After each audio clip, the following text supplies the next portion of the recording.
येथे महाराष्ट्र राज्य कबड्डी असोसिएशनच्या वतीने ठाणे जिल्हा कबड्डी असोसिएशनच्या यजमान पदाखाली विश्वास सामाजिक संस्था व शारदा संकल्प प्रतिष्ठानच्या संयुक्त विद्यमाने आणि ठाणे महापालिकेच्या सहकार्याने मानाची 72वी पुरुष श्रीकृष्ण करंडक व महिला गटासाठी स्वर्गीय पार्वतीबाई सांडव चषक राज्य अजिंक्यपद निवड चाचणी मुख्यमंत्री चषक कबड्डी स्पर्धा 2025 ची दिमागदार सुरुवात दैदिप्यमान उद्घाटन समारंभाने झाली।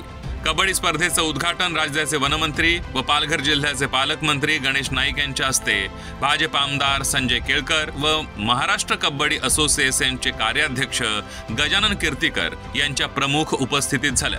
या प्रसंगी माजी खासदार संजीव नाईक, भारतीय जनता पार्टी शहराध्यक्ष संजय वाघुले व ठाणे जिल्हा कबड्डी असोसिएशनचे अध्यक्ष कृष्णा पाटील यांच्यासह माजी नगरसेवक, माजी नगरसेविका, ठाणेकर, क्रीडाप्रेमी मोठ्या संख्येने उपस्थित होते। या स्पर्धेत महाराष्ट्र राज्य कबड्डी असोसिएशनची संलग्न असलेल्या 25 जिल्हा असोसिएशनच्या पुरुष महिला गट प्रत्येकी 31 असे एकूण 62 संघ स्पर्धेत सहभागी झाले।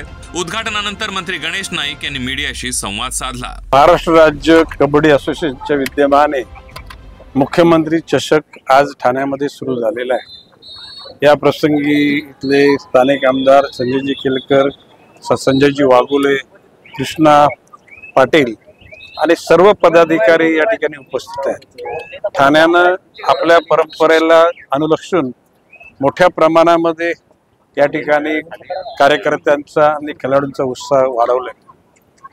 संजयजी वाघुलेच्या नेतृत्वाखाली ही क्रीडा स्पर्धा म्हणजे कबड्डीची अतिशय यशस्वीपणे पार पडेल आणि सर्वच जण ठाण्याची आठवण मनात ठेवतील आणि आपल्या गावाकडे जातील असा माझा विश्वास आहे। चांदेरे जे सहकार्यवाह आहेत त्यांनी अपेक्षा व्यक्त केली नवी मुंबईमध्ये अशा प्रकारच्या पुढच्या स्पर्धा व्हाव्यात। मी नवी मुंबईचे प्रथम महापौर संजीव नाईकांना ही जबाबदारी दिलेली आहे आणि कुठल्याही प्रकारची कमतरता न घडता नवी मुंबईमध्ये अशाच प्रकारची क्रीडा स्पर्धा पूर्ण होईल असा विश्वास व्यक्त करतो।